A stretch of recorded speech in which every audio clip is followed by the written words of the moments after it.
Good morning. It is Wednesday, April 16th, 2014, and we're in the Board of Commissioners room, 1115 Commercial Street Northeast in Salem for our weekly Board of Commissioners meeting. Don't get in a big hurry because I just kind of want you to all know this is our last meeting at this Here. location. Here. No, Not forever. well, there's people who think that, but anyway, this is a special day. So we'll start that special day with the Pledge of Allegiance.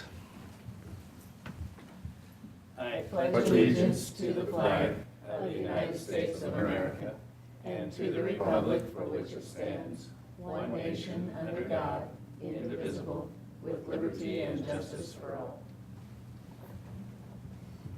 So we'll have to figure out where the flag is next week, huh? We hope to have it up. I'll probably say the wrong address. I was just telling Patty that. But anyway, let's get on. We have a presentation this morning.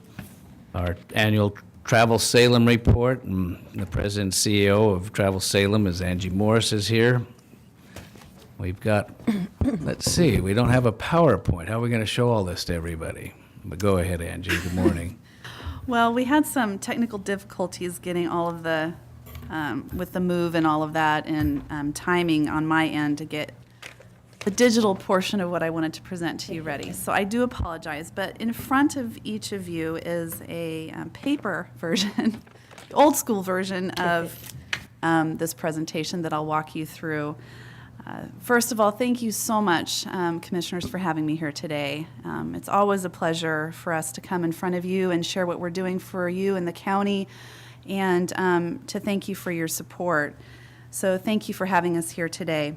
I will try to be brief and work at the 35,000-foot level, so we can move through this rather briskly. But I'd also like to just take a second to recognize Commissioner Milne, who serves on the Travel Salem Board of Directors and has been a committed member of the board for many years, and has represented the county's interests and perspective very, very well on the board. And so we've really appreciated having you on there, and particularly through our strategic planning process recently and all of that. So thank you, Commissioner, for your service. The first slide, or page in the presentation today, talks about our Intercept survey. In 1213, Travel Salem invested in a year-long survey to update our visitor information research. The survey was conducted on-site at 11 regional partner locations where visitors were asked a series of questions about their trip planning process and activities while here in the Mid-Willamette Valley and Marion County particularly. It's important to note that the impetus for travel is sometimes different than what visitors actually do when they're on the ground in a destination. For example, culinary travelers are lured to the Mid-Willamette Valley because of our international reputation as a premier wine destination. However, when they're actually here, they certainly visit our wine country, but they also go shopping, visit museums, golf, and dine with us here locally. The survey revealed that 66% of visitors utilize Travel Salem resources during the trip planning phase or while on the ground. Regarding visitor information, you can see some statistics stated there. Our travel cafe is open 46 hours per week.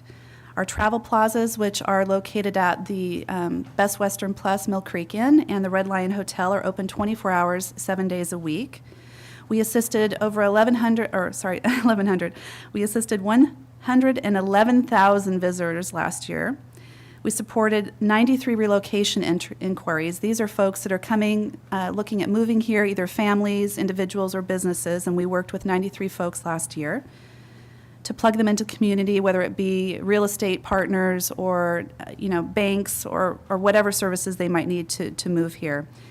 We fulfilled almost 43,000 visitor inquiries, and we sold almost 1,400 tickets for 25 cultural and heritage partners last year.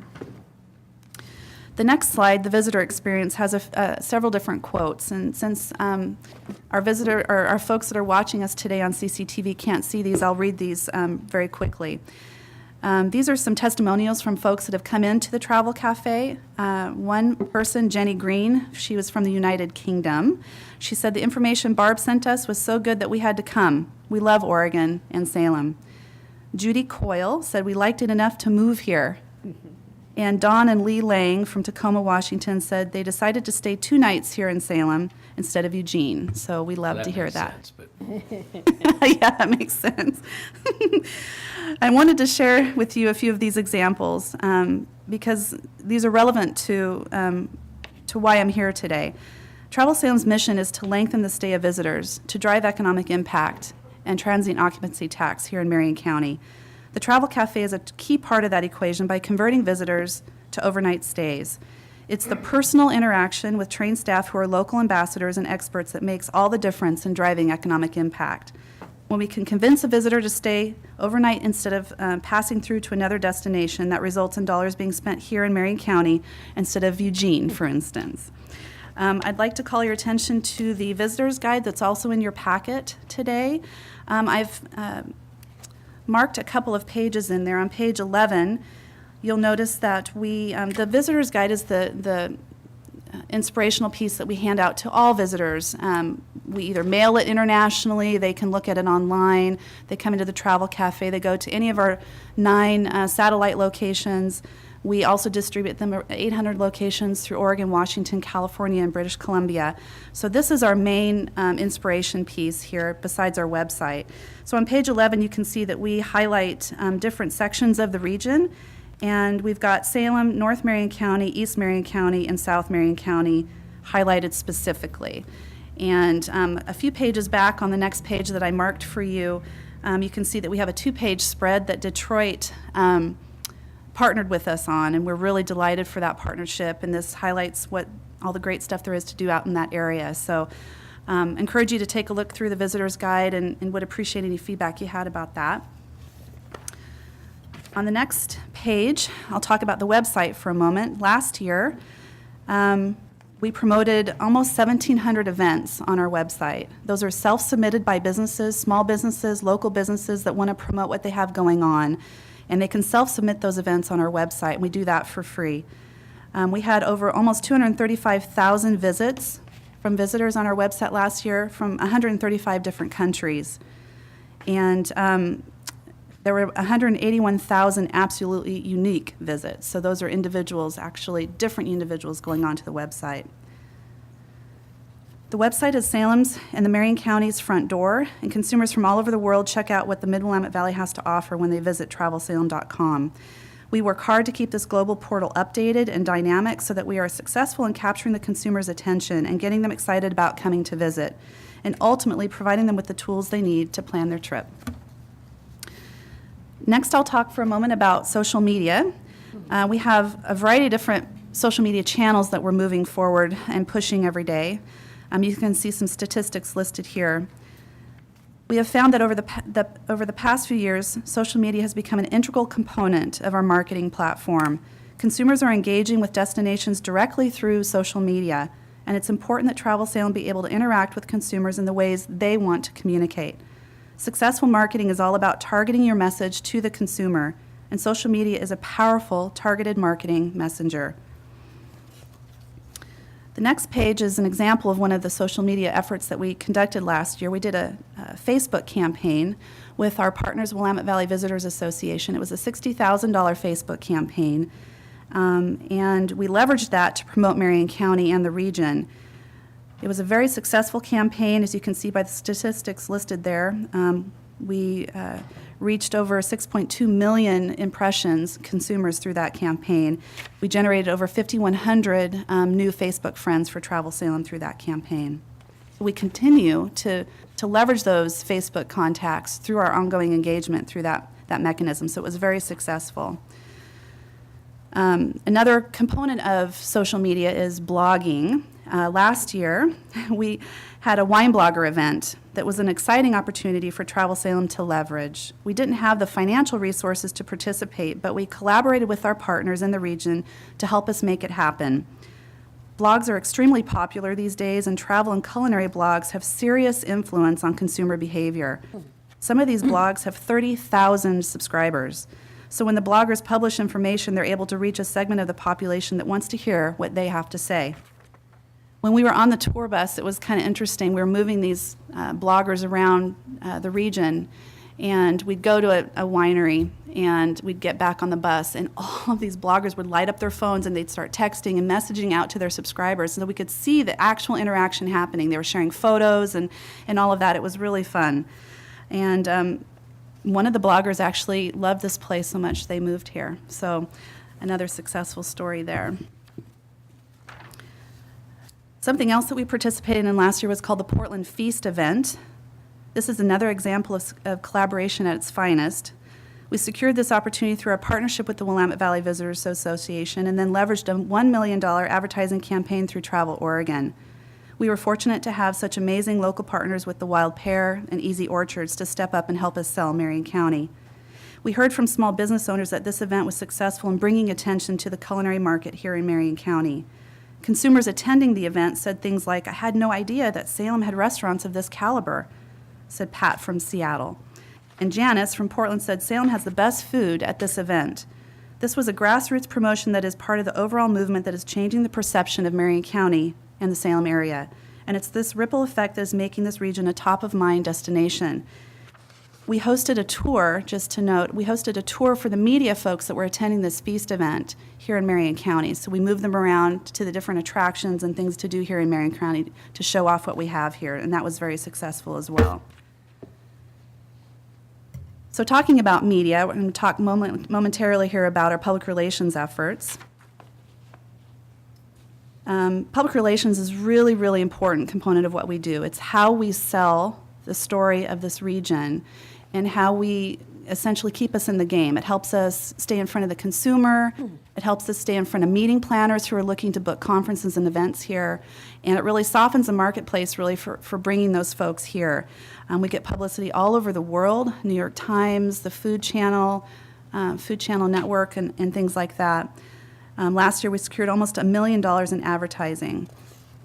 I'd like to talk for a moment about the public relations program because last year, which I haven't mentioned yet, Travel Salem received a very significant financial cut from the city of Salem last year. 13% of our budget from the city was cut last year.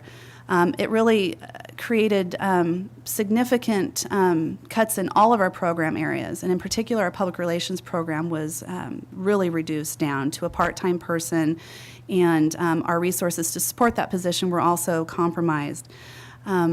Marion County last year stepped up to fill that gap, and you committed another $40,000 to support the public relations efforts of Travel Salem to promote the county. And I personally really want to thank you for that because it's a really important component of what we do. If we aren't out there promoting all the wonderful things we have to see and do here, people don't know about us. And it's the type of engine where you're promoting anywhere from 6 months to 18 months out. So if there's a gap in what we're doing, you're going to see that, maybe not today because we have so many things in the pipeline, but you're going to see that a few years out. So when you stepped up to support that program the way you did last year, it really made a huge difference. We were able to make the position full-time again.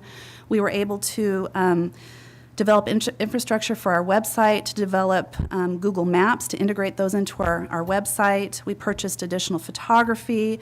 We were able to purchase our subscription to Vocus, which is a media database which plugs us into all of the reporters and publications all over the world. Editors and their media calendar, so we know, okay, this publication in 3 months is going to be running an article about this. Do we have something we can promote there? Very important component to what we do. We were able to attend the Northwest Outdoor Writers Association Convention, the Society of American Travel Writers Association Convention. We had an exhibitor booth at the Pacific Northwest Travel Writers Conference. Goodness sake. We did FAM tours, as I mentioned. One of them in particular was with the Feast promotion that I talked about here in Marion County. We were able to reinstate our visitor's guide distribution along I-5 through all the restaurants and lodging and attractions through the funding that you provided. And we were also able to reinstate the visitor's guide distribution at the Collier Information Center, which is on the border of Oregon and California. We were able to attend trade shows, the Meeting Planners International Trade Show, and the Society of Government and Meeting Planners International Conference as well, and some additional advertising dollars. So that $40,000 went a really long way, and I'm really pleased to say that that's how we were able to secure $1 million in public relations and media exposure last year. So thank you so much, so very much for your support. The next slide on page 11 gives a few examples of the types of media that we secured last year. These are just a few examples. 1859 Magazine, Where to Retire Magazine, the Dallas Morning News, Smart Meetings Magazine, Portland Monthly, Via Magazine, Atlanta Tribune, the Peter Greenberg Worldwide, and Seattle Post Intelligencer. Those are just a few examples. We also hosted travel writers from Boston Herald, Northwest Travel, Smart Meetings, Destinations Travel, and many freelance writers. Next, I'll just talk briefly about our conventions and services program. Last year, we secured 28 conventions and events, which was worth, that piece of business collectively was worth $7.3 million in economic impact to our community here. That represented over 30,000 delegates that came here, and they booked over almost 27,000 room nights. We generated 83 sales leads for future years, and we booked 51 groups for future years valued at $3.8 million. We serviced 60 groups, reaching almost 50,000 attendees last year. And for every dollar invested in the convention program last year, we returned $126 in return on investment.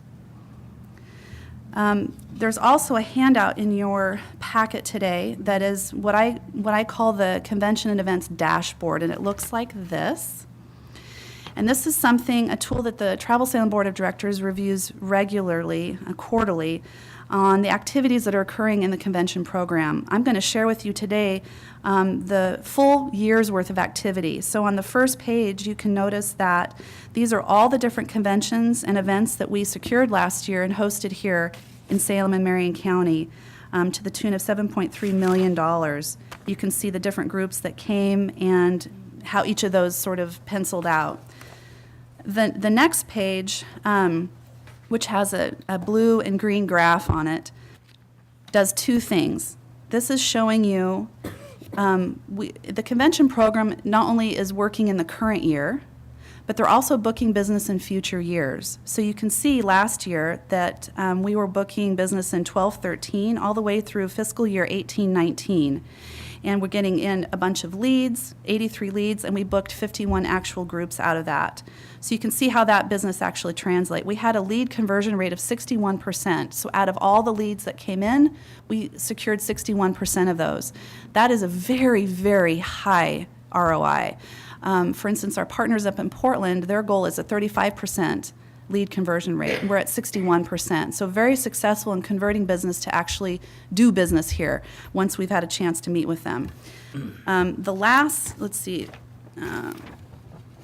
next page represents lost business. I wanted to share this with you today, and the Travel Sale and Board of Directors is also monitoring this as well. We get all different types of opportunities in convention business here. Whether or not we can actually secure them is a different thing. You can see here there are 5 different groups that we were not able to book, and the value of those groups to the market. And you can see the reason why we weren't able to secure them. So some of these we may be able to convert in future years if we have a different landscape to work on. Some of them, they're just going to choose a different venue because it meets their needs better. But it's something that's interesting, at least to monitor why groups are not coming here. And then the last page reviews the different trade shows, fam tours, and promotional trips that we made last year to promote this region in Marion County to the meeting planner business so that the meeting planners know that we're ready to host their convention here. That all being said and done, I want to mention that the $7.3 million in economic impact we secured last year and all the activity I just shared with you was conducted by one person. This is Debbie McCune in our sales department. And it's something that we're really proud of. We try to take good care of her so she doesn't burn out. Our competitors down in Eugene have 5 Debbies. We have 1. So we are at a significant disadvantage, but we continue to leverage that position, and she's incredibly talented at what she does and very good. But just wanted to kind of put it in perspective that we're certainly not able to be as competitive as we could be. Next, the travel impacts page on page 13 of your presentation today. The travel impact studies measure the value of visitor spending to our economy, and trends show that the industry is improving. The dollar figure isn't as important as whether the trend is up or down, and you will note it's trending up 2.7%. $511 million is a lot of money, and whether or not that's the exact number, it's very, very difficult to measure visitor spending. We can measure our convention business down to the penny, but the leisure traveler is harder to pin down. Unless we had somebody standing at every entry point into the county and said, well, why are you coming in here today? Are you here to do business or vacation or whatever? It's very, very difficult to measure that. But we hire economists that do this work all over the country, and these are the numbers they give us. So the number, again, is not as important as whether it's trending up or down. This type of analysis is important because it looks at visitor spending in our market. It helps us measure the health of our travel industry. We've been measuring travel impacts for years, many years, and 12-13, last fiscal year, was the highest on record, demonstrating the value the industry has to our local economy. Tim Dewey echoed the value of the tourism industry in his recent economic outlook, where he said that for Salem and Marion County, tourism and travel activities supported the region with higher lodging revenues and jobs in the leisure and hospitality sector. So good news there. Next page. The mission of Travel Salem is to help drive TOT revenue and economic impact. You can see increases in both TOT, which is transient occupancy tax, in occupancy last year. And these trends reflect the health and growth of our industry. We're seeing this trend regionally and nationally as well. There is room to continue this growth pattern. With increases in both travel impacts and TOT, it tells us when the right time is to invest in the industry and in marketing, and that time is now. One of the things I'd like to mention here is the last statistic on that page, which is the TOT influenced by Travel Salem, which is about 1.4 million last year out of the 2.4 million collected. So Travel Salem we cannot claim 100% of the economic impact, the 511 million. We cannot claim 100% of the TOT collected, but we do know that we're driving those numbers, and we do know that we're influencing those returns on investment here in the county. And based on our research and data and statistics that we use, Travel Salem influenced 1.4 million of that TOT last year. Travel Salem has been honored to serve the community for the past 30 years as an economic development organization. We're celebrating our 30th anniversary this year. We appreciate the county's commitment to tourism promotion, and thank you for your innovative vision to create a healthy and vibrant tourism industry. The partnership and collaboration has been a win-win for the citizens that live, work, and play here. With that, I'd like to conclude and answer any questions you might have. And thank you so much again for your time today. Thank you. You've been busy. Questions, comments?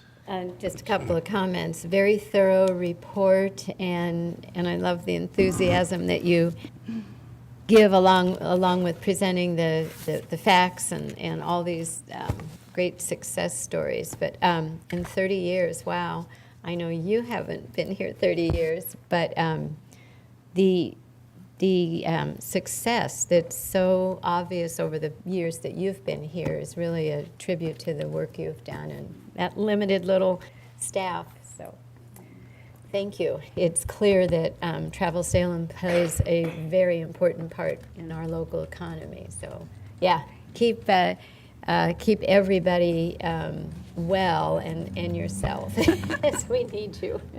Thank you, Commissioner.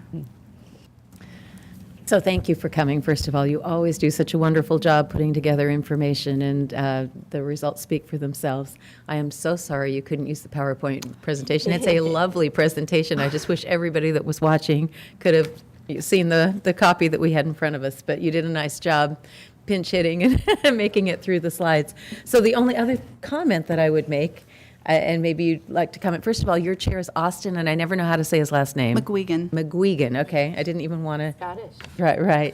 And he is also on the Oregon State Fair Council that has just started being formed, and I'm on that as well. And he is one of your best champions and advocates on that group. He continually talks about how Travel Salem has been adding value, could add greater value as we move forward with this expo side of the state fair, trying to figure out how to make it financially viable. So I don't know if you want to make any comment about Austin as your chair, or about the State Fair Council and how we've intersected the fair with Travel Salem up to this point. Absolutely. Thank you for that comment. Actually, I think that's very important to note. Austin McQuegan has been our chair of Travel Salem for the last 3 years. He's the Polk County Community Development Director. Very, very innovative person, very creative in his approach, and very supportive of the tourism industry. He understands the impact it has on the economic engine that we have here in these communities. He's a great cheerleader, and he's a great advocate. We really enjoy working with him. And the work that the State Fair Council is doing is incredibly important. The State Fair mechanism, the engine that is particularly the State Fair, the 11 days of the State Fair is obviously very important, but the other 52 weeks out of the year, where it's an expo business, trade show business, is also critical to driving revenues into the county. So we've been working with the council, sort of on the side, on different ideas and evaluating the opportunities that exist with moving that project forward. We really, really hope that the expo business piece is figured out and we're able to move forward with that. We have booked tremendous amount of business through the State Fair over the years. One in particular that I'll mention is, actually I'll mention two, the Jehovah Witness Convention that we've booked there. We've had a contract with them for the last 6 years, and Travel Salem is in partnership with the Jehovah Witness Convention and the State Fair to make that happen financially. But that brings 15,000 delegates into the county every year. And the economic impact of that group in particular is astounding. They eat in our restaurants, buy gas here, go to our grocery stores, shop, go to our attractions, all of it. So that's a very important group. And so we want to see that continue. They want to book long-term at the State Fair. They want to book out through 2019.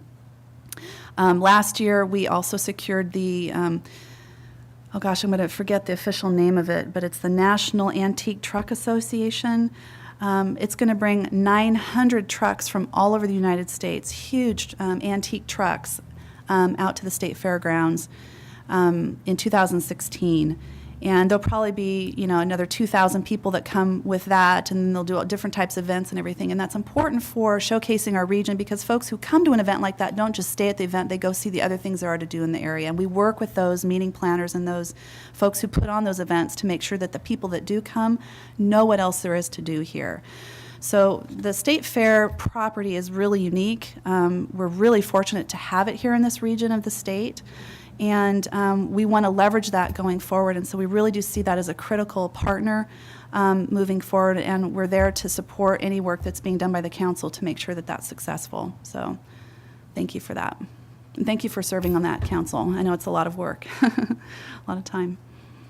And you have been busy. A couple of things, just close to me, and just see if you have some comments. We have a big Rotary District convention coming next month, and I'd like to see if you're involved with that and what you're doing. And then I'm always interested in Oregon Garden. Are you working with them? So could you comment on those two? Absolutely.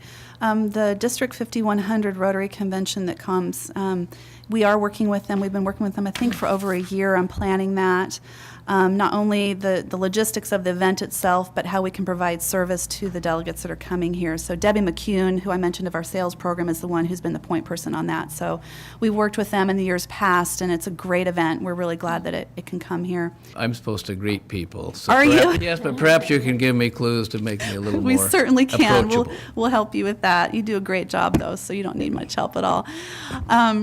Could I tag on Yeah. to that? Sure. I wanted to bring it up as well because I'm going to be attending the District 51 Rotary meeting, and I got in the mail earlier this week a big white envelope, and it has the beautiful Travel Salem logo in the corner. Did you get Yes. one? And I thought, I'm thinking it was your report to the Travel Salem board members. But I was anxious to open it and see what was in it. It's the Rotary District 5100 convention. or conference. And so I pulled the stuff out, and of course this beautiful, this is really a nice piece, this Travel Salem Lodging, Trip Ideas, and Resource magazine.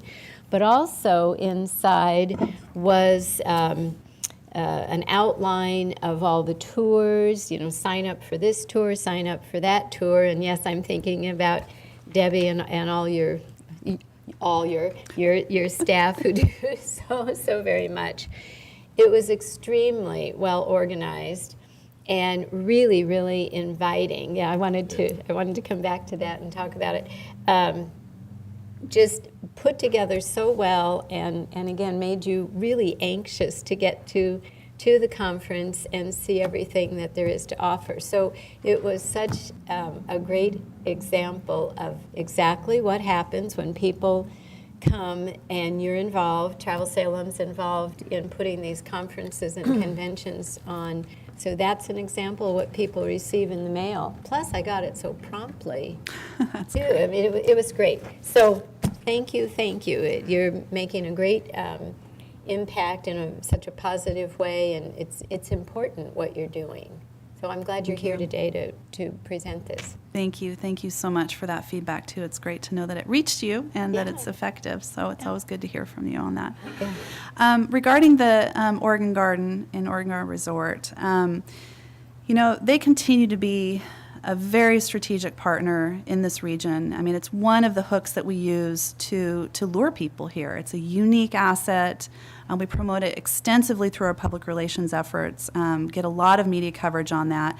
I don't have any specific information on that for you today, but I'd be happy to send out a report to you in the next week that shows you the coverage that we got specifically for the Oregon Garden Resort. Our convention program, which is Debbie, also promotes that site as a convention and meeting space as well. So a lot of work goes into, and then on the leisure side, as far as, driving just visitors there to tour the gardens and all of that. So we do a lot of work with them. They're integrated and they're very active in all of the programs that we have. So they're a great partner. We're absolutely delighted to be able to promote them because it really heightens the level of this being a premier destination. So Angie, sometimes you have a moment come by, and I'd like to talk about, I don't know if you gathered this, but some kind of interview or post-visit to help see what the impressions are of people who haven't been around it. Might help me think about where we ought to go. Absolutely. Now, the last question, this kind of a question. So you've done a lot of great things, and it looks like you're, as someone who's not current on technology, Facebook, Twitter, no. But you're doing it also, not just on that, but what do you want to do next? Where are you going to go, and what are you excited about in the future? Wow, that's a great question, because anybody that knows me knows I'm always excited about talking about tourism. I love what I do, and I really believe in this industry. But to talk about what's coming up is really exciting, because there's a lot of momentum behind next fiscal year, and our strategic vision for the next 3 years. The Travel Salem Board recently did a strategic planning session that I referenced with Commissioner Milne earlier. The board did the strategic visioning session and a work plan around where do we need to be in the next 3 years? Where do we see ourselves? What's the direction? We got a lot of feedback from our stakeholders around the region about what they want, what their priorities are, what they're concerned about, and all of that was fed into the strategic plan. And the genesis of it is that we're going to be putting a new focus in 2 specific areas if everything flushes out right. We would be looking at expanding our convention program, which means we'd add another salesperson to assist and work with Debbie to sell this region to conventions and event meeting planners, particularly in the sports and recreation sector. That's where we really see the growth in the next short and long term. The amount of assets that we currently have and new assets that are looking to come on, sports and recreation is really a niche that we can grow dramatically. So that's where we would be looking to invest in. The other major component of that strategic vision is something that's brand new to the organization, and we call it destination development, product development. Typically, organizations much larger than Travel Salem size would tackle something like this, but we've identified it, our board has identified it, the region has identified it as a serious priority. Having somebody on board at Travel Salem who understands and intimately knows the assets and opportunities available in the two-county region, and looking to develop those opportunities and seeking partners to help us do that. That would include things like maybe we want to try to go back after the wrestling tournaments we used to have out at the fairgrounds, for instance. Those left here and went up to Portland. That was a significant loss for this market. Maybe we want to try to recruit them back.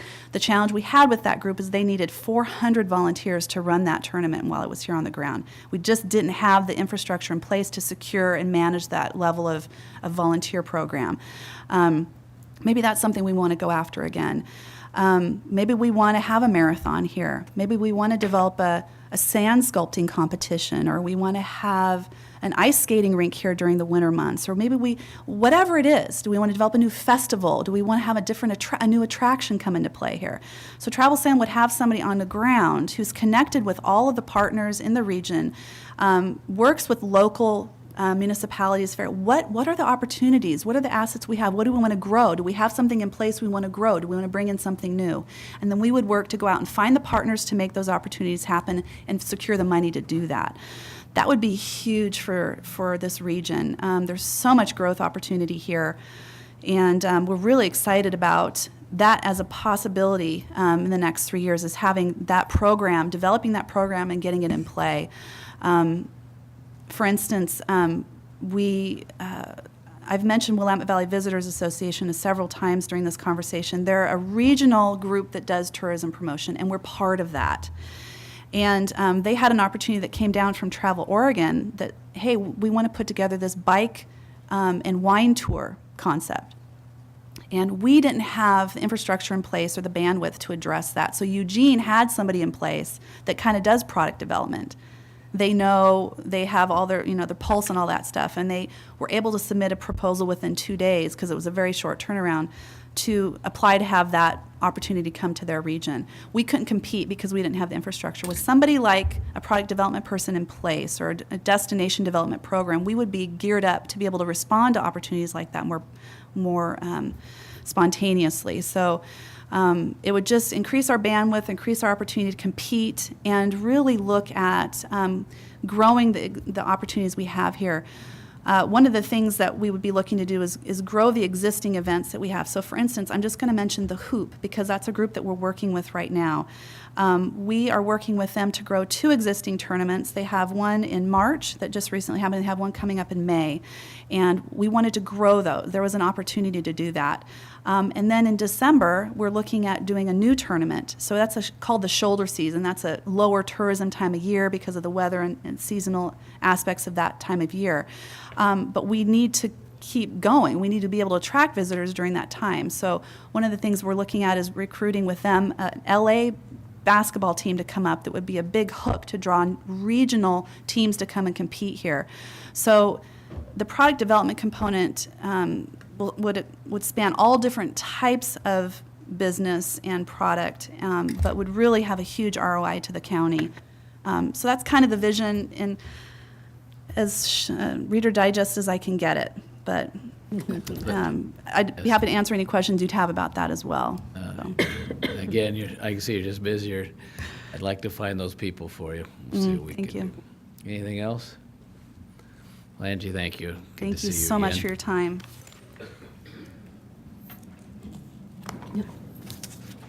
All right, we have no one signed up for public comment, and I'm just wondering, I don't even know whose turn it is, but I thought you'd like to make a final. Oh, yeah. It's my turn anyway. Okay, Mr. Chair, I'd move that we approve the consent calendar included today under Board of Commissioners. Approve amendment number 2 to add $3,374 to the contract with Cascade Sound and Lighting to add ceiling mounted projector and screen to the 5th floor meeting room. Approve amendment number 6 to add $12,353 to the contract with Train of Oregon to provide replacement parts for AC4 in Courthouse Square. In finance, approve a resolution abolishing the Health IDS Reserve Fund. In Public Works, approve rejection of all bids received for the replacement of radiant floor in Building Number 2 at the Public Works campus and reissue a new solicitation. I'll second the motion. All right, it's moved and seconded to approve the consent calendar that was just read. Any further discussion? Hearing none, all in favor say aye. Aye. Aye, motion passes. We have one action item that will happen after a public hearing that I'll be opening here. We consider approval of the second supplemental budget for fiscal year 2013-14. Jeff White, Richard Miniker, do you want to just go ahead and we will call the public hearing to order.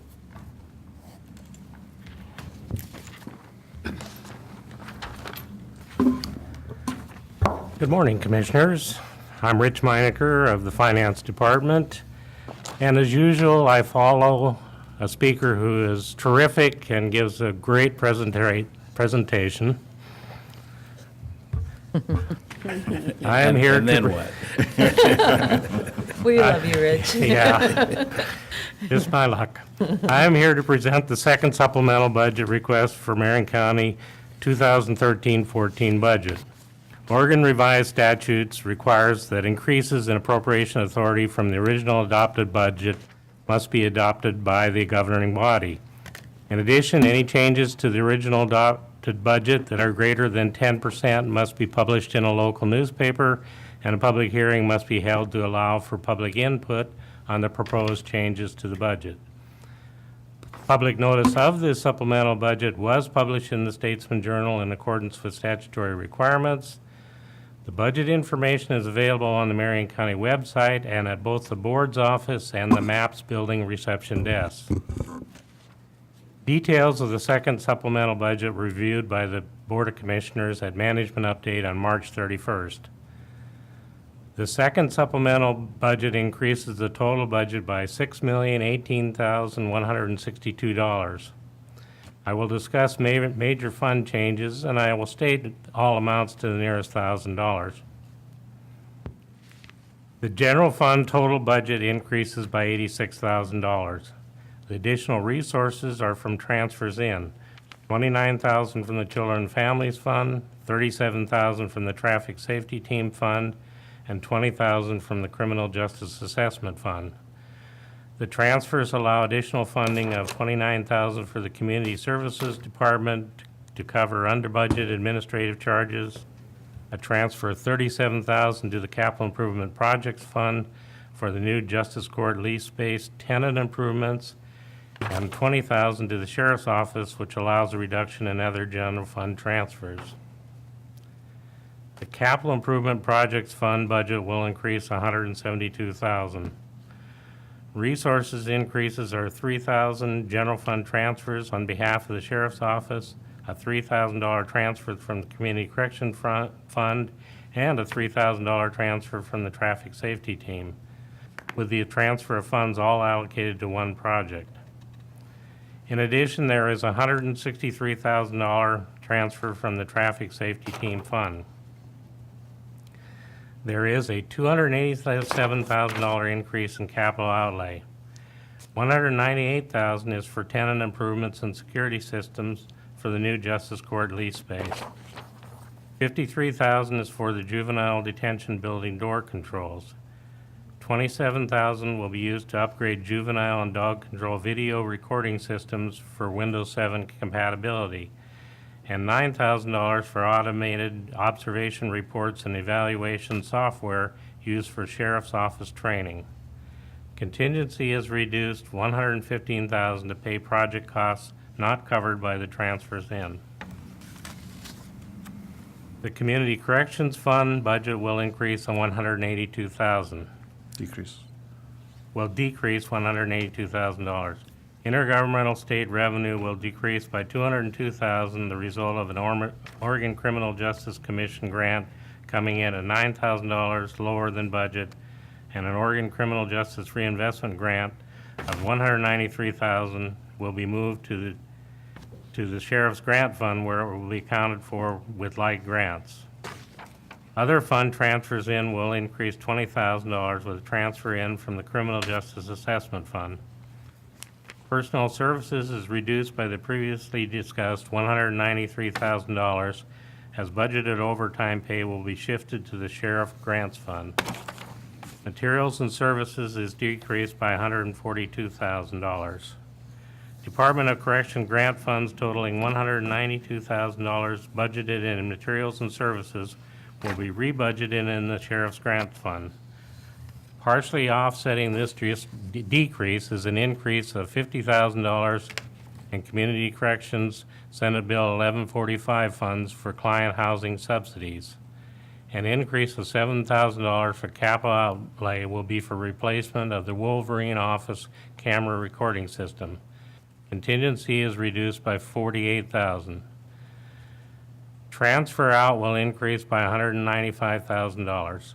Previously discussed $192,000 Department of Correction grant funds will be transferred to the Sheriff's Grant Fund, and $3,000 will be transferred to the Capital Improvement Projects Fund to pay for the previously mentioned computer software used in deputy sheriff training. The Criminal Justice Assessment Fund will increase by $61,000 from additional court revenues. The fund will transfer 1/3 each to the General Fund, Sheriff's Office, Jail Operations, the Community Corrections Fund, Probation and Parole Supervision Program, and the Juvenile Grants Fund, Juvenile Accountability Risk Reduction Program. The Fleet Management Fund budget will increase by $68,000 from a $53,000 transfer from the Juvenile Grants Fund for purchase of a truck and a $15,000 transfer from the Sheriff's Grant Fund.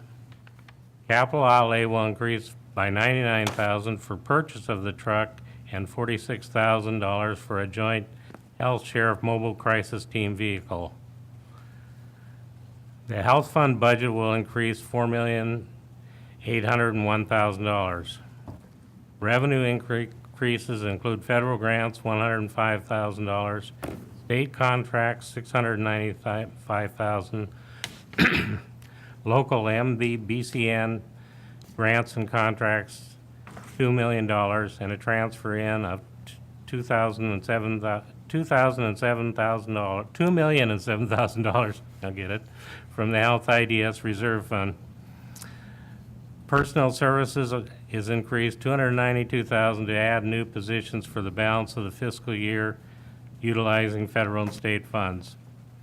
Materials and services is increased $96,000 for contracted services and in-house office expenses associated with Oregon Health Authority mental health program expansion. Contingency is increased $406,000 while it is determined what purchases are needed or if funds will be carried over to cover additional expenditures in FY 2014-15. Capital outlay is increased by $162,000 for expansion and site improvement at the Woodburn Health Clinic.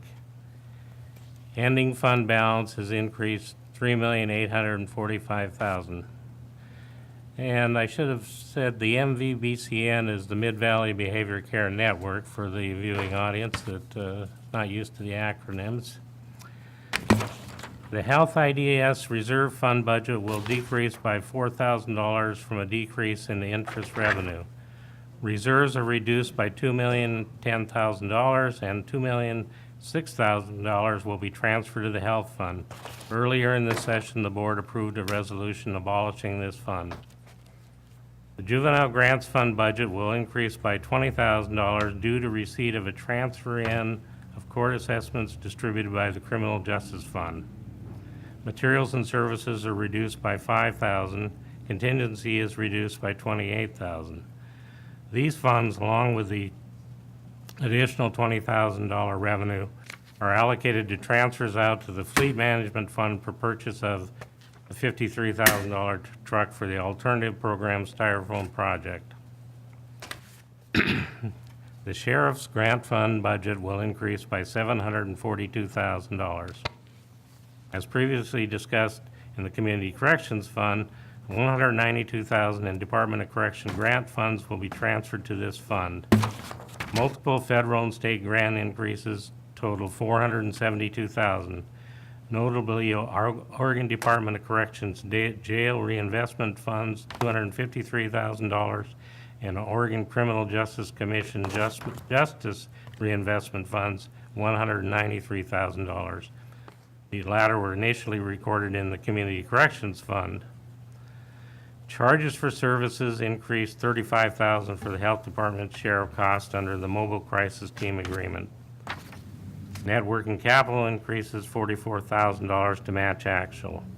Personnel services will increase $340,000, and materials and services will increase $82,000 in utilization of the additional grant and contract funds.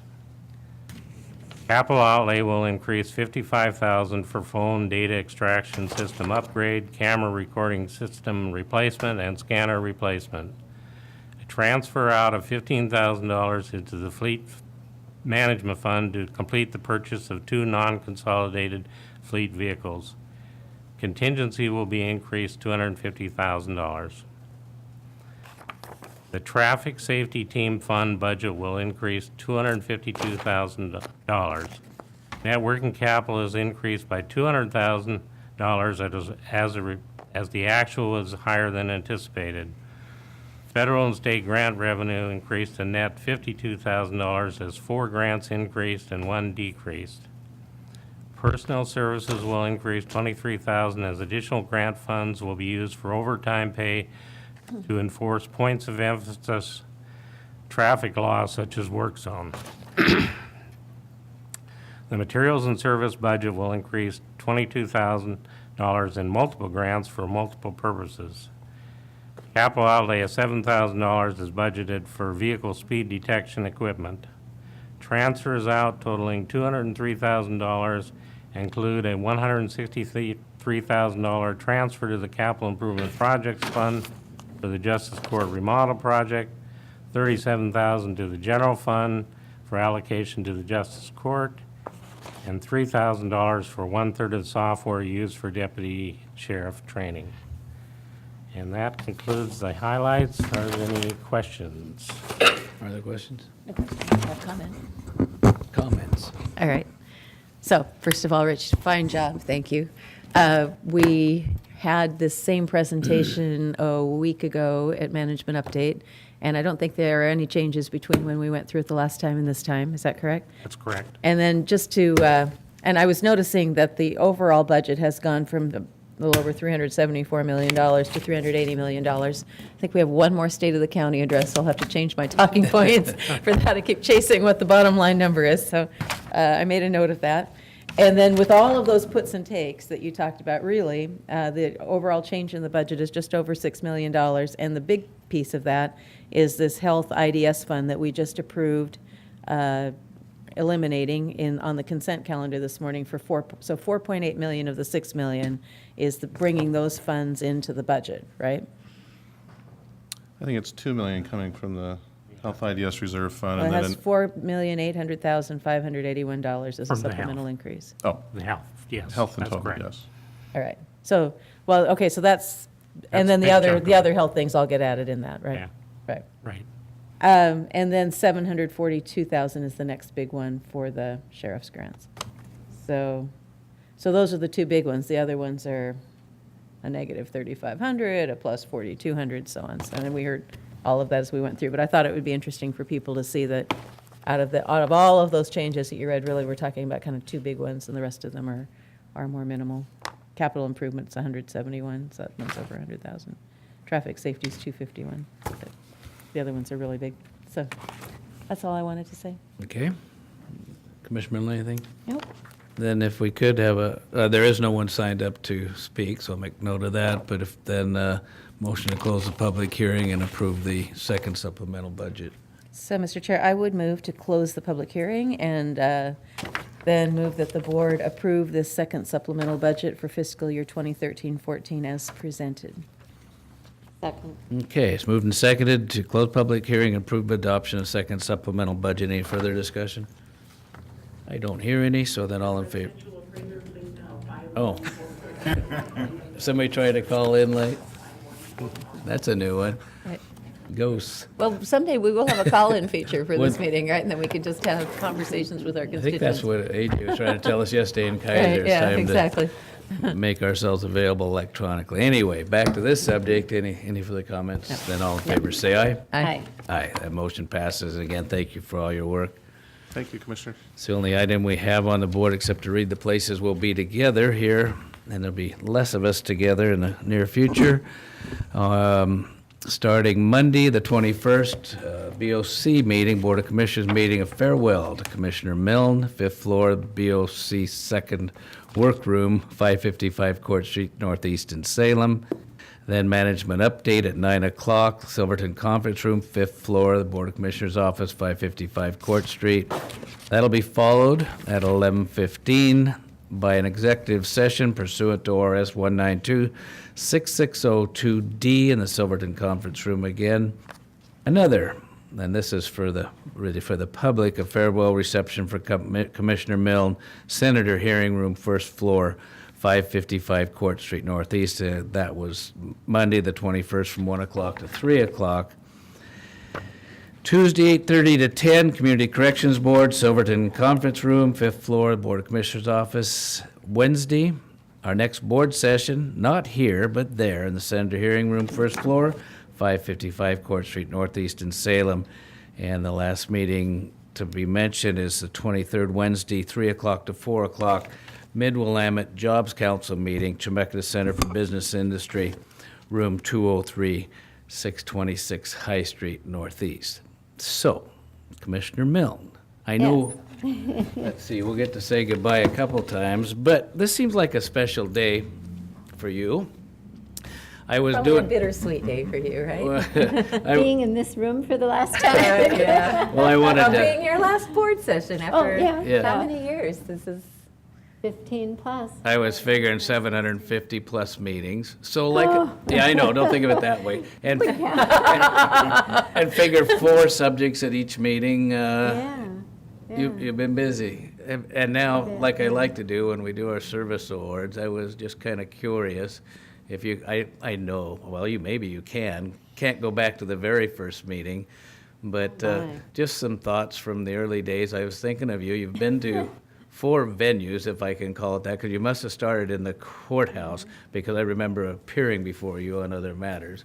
I don't remember if you well, you did, it was all right. I don't remember it being bad. And then you would have been to the Senator Hearing Room, and then to here, and you're not going to make the move back. Could have been 4. If you would have waited 1 week, you could have Maybe made- I can come next Come and Wednesday and visit? sit in the audience. you can testify under public comment, and then we'll actually have some public comments. Anyway, could you tell us about early days and anything else that jumps at you in 15 years? Oh, my. Oh, I'm sorry, I'm getting yeah. too far away. I'm just. And I course, had you tuned guys it away, yeah. You're correct. We met, when I first came to the Marion County Board of Commissioners, we were located in the courthouse. The south, it would be on the south or just off of State Street, because my window looked out onto State Street. And we met right there, and everything happened there. So, gosh. There were a that lot is of different department heads then, and Oh. different administrators. Jeff Davis, I remember, was No. who was the county administrator though? Jeff Davis was the county Well, administrator. for a while. we didn't always have one, Right. at least in the sense that we do now with John Latimer. then you had and the Melinda authority. for a while. Yeah. We've had several. Right. But your point is, yes, when I first came to Marion County, there are very few people here now who were here in 1999. And there have been really wonderful people this entire time.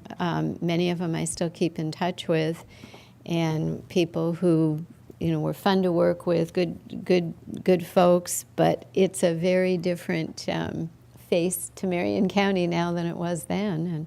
But that's what happens. Things change and times change, and Can I ask you, this is maybe because this is what I do, so can you, I know that you can't remember the subjects, but can you remember impressions of your first meeting? Because like me, I'd be going, well, I guess I can do this, and I You didn't. remember the water, that water. Well, I'll bring you that up talk about, always. right, yeah. Groundwater. Well, I think too, our board sessions were run slightly differently, and so I would say to Commissioner Carlson, I was so glad when she came and brought a second vote to do the Pledge of Allegiance, because that was something. And Merry Christmas on Christmas cards. Yes, because when I first came to Marion County, I was just dumbfounded that we didn't do the Pledge of Allegiance and Christmas cards. With all due respect to people's feelings, belief on Christmas and the reason for the season, everybody's entitled to their own opinion. Nonetheless, it's to celebrate the birth of Christ. And if we're not going to recognize it for what it is, I'm afraid then we're going to have the 4th of July going by the wayside, and Mother's Day will go by the wayside, Father's Day. But anyway, so yes, there have been some changes that are important, and Commissioner Carlson, yes, the Pledge of Allegiance and saying Merry Christmas in our greeting and on the greeting card. Gosh, you know, there were hard times then because, of course, Courthouse Square. And I'll say it again, when I ran for this position, when I was campaigning in 1998, and the Board of Commissioners were in the final process of voting for all the final approvals to break ground and start, and I had done a lot of research on, I'm trying to summarize this here real briefly, on what was being built and the involvement, why this, why that, the budget, et cetera, et cetera. And I talked with a lot of people throughout the community, people who had been involved in it, people who might be involved in it, people who were following it closely. And I came to the conclusion that what was being proposed was not the right thing to do. And I campaigned on that. Don't do this. Should there be something on that Senator block where the current Courthouse Square is located, I was not opposed to something happening, but what was being proposed was the wrong thing. There were too many unanswered questions, and the facts and the figures and the budgets didn't line up. So I was elected, of course, in the November election, and so Mike Ryan was elected at the same time. And he too had questions, and we said to that Board of Commissioners, don't take a final vote yet. Wait until we're sworn in and we take our seats on the Board of Commissioners, because we're going to be stuck with this decision and it's not one we made. Let us be involved. No. They went ahead and voted, put the final stamp of approval on before I took office. So I'm going to take this opportunity to say that one more time. And then things proceeded. There was not the transparency, there was not the public process, there was not the openness that this Board of Commissioners has carried forth in our process for the remediation. Having a citizen advisory committee, bringing in knowledge and expertise that those community members were able to help us with. Things like that just didn't happen then. So it was my worst nightmare come true when these problems came. But as we all know too, trying to identify what the real problem was very difficult. And I know we've been criticized why didn't we fix it sooner? These were unique problems, and we needed that very specialized assistance, which we have since received, and now we have a finished product that is fixed. So, but I'm very happy with the process we went through, and we were very thoughtful. We moved as quickly as we could, but allowed for questions and oversight that was necessary to take place. So it is ironic. So I, of course, have moved back into my new office at Courthouse Square, although I took my personal things home. And so it's like a happy ending, I think, knock on wood, that it's been